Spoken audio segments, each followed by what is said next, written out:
There is a conspiracy theory that has many convinced they are slowly being poisoned.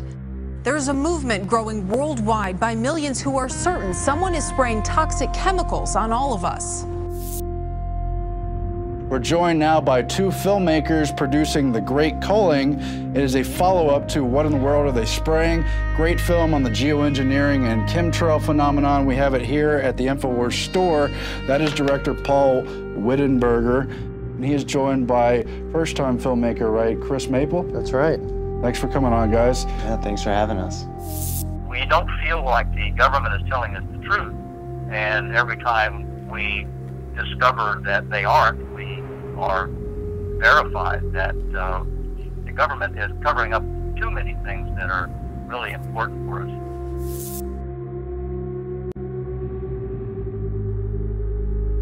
If you really convinced me people were doing this, I'm serious, drop everything else I was doing and find a way, because I mean, if by chemtrails you mean a large conspiracy of government, I would drop everything else I was doing and risk my life to block it, because I believe that's the right thing to do. Beautiful.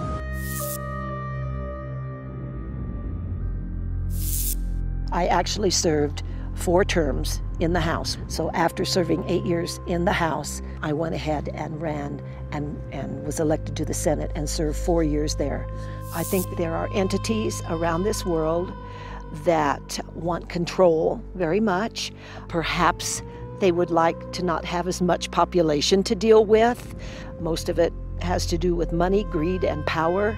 And these people are doing this and have been doing it for years and years now. It's really just beginning to come to the forefront. People are finally beginning to look up. I can't believe that for years and years this was going on over their heads and they hardly noticed it, you know, but maybe because they've become so bold, people have begun to look at what is in this stuff.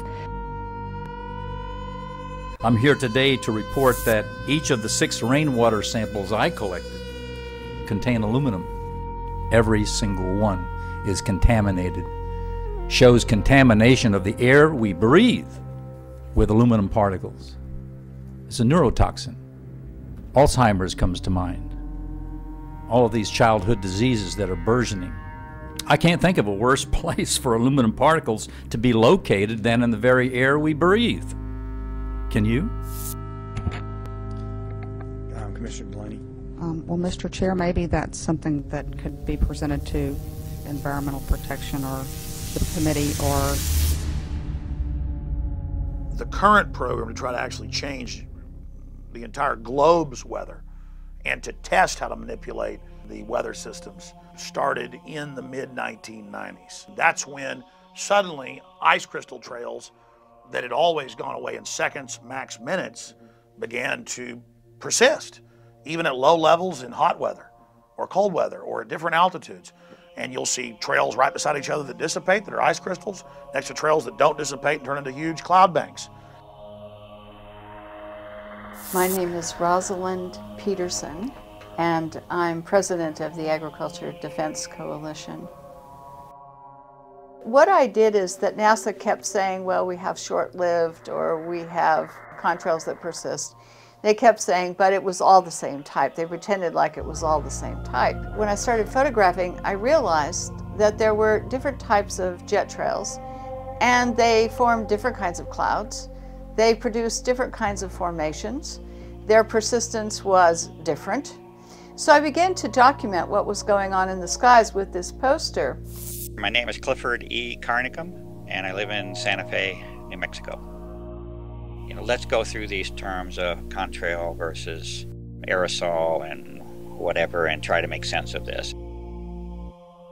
You know, the only consistent thing I do see are actual true contrails. It's the only thing in the sky on a daily basis that looks the exact same way. Every time you look at it, no matter how far away it is, no matter what angle you're looking at it. Look at this. This is beautiful, by the way. Yeah. This is what a contrail is supposed to look like, Paul. Contrail, exactly. That's exactly. That is a contrail. That's a nice, pretty one. Oh, that's beautiful to watch it. Yep. It just dissipates at the same speed as the nose moves, the tail evaporates. And, you know, you need 40-something below zero to have that happen, you know? And that's great. It is so beautiful. My name is Francis Mangels. I'm a master gardener, 35 years as a scientist with USDA, several degrees, for instance, bachelor's in forestry, master's in zoology. They're talking about the possibilities, but they're doing it already. And all these lab reports that are floating all over the internet prove that they are doing it already. And we have contacted the military, and the military just says, we don't have to tell you anything. And click goes the phone. I mean, how sad. Here we are sitting here today looking up. For the most part, we have completely blue sky, no clouds at all. And sometimes you can walk out of your home down in the valley in the morning and you'll see it like this. Within 2 hours, it's nothing but a milky white. The sun is not coming through, and it, you know, it started with a checkerboard that all comes together. All of this can have an impact on the environment that we require for fresh water, and even on your trees. So we have to think about these schemes that we're going into in order to say what impact are they going to have on the environment. If we breathe increased particulate matter, more of us will die. And I don't know how to be glamorous about that statement. It is a sheer statement of fact.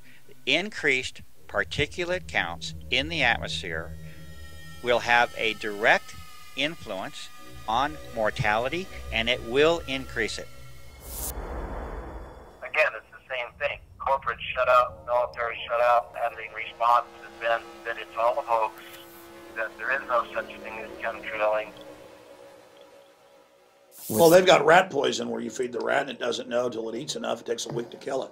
That's a soft kill. Mm-hmm. And rats don't know. They just keep eating it because it didn't kill them right away. If you give rats poison that kills them on the spot, rats don't eat it. They're smart enough when they see their buddy flop over and die. But if it's slow and it degenerates, okay, the numbers are going up. The government's trying to figure out why everybody's dying or getting sick. You know, why 10-year-olds are getting neurological disorders. Mm-hmm. Because there is a war against you. There is a war against your health because your illness is profitable, your health is not. There is a war against your survival because slaves have to be fed, and it's often more convenient to just breed them when you need them.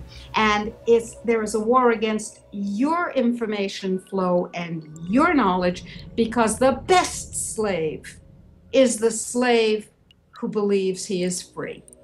And at this point, the corporatist, globalist, genocidal state believes that it owns your body, your mind, your choices, and your life and death. And I say, oh no, not my body, not anybody's body. Like I've heard some people say they want to have some mass killing population. I think if I was going to do that, why would I spray poisons from aircraft? I just put it in water or food. So I'm just trying to sort of understand the sequence of thinking that's going on here. People have an unbelievable range of motives, including enormously wonderful altruistic motives and enormously evil motives. So there's nothing you can tell me about some corporate or government person that I'll say is impossible, because I believe essentially any motives are possible. I mean, and that's what I think was the fuel for this film, because once we, kept hearing these heavy metal contaminations, whether it be in the food, air, or the water, it really sunk in as far as what a perfect way to control the population.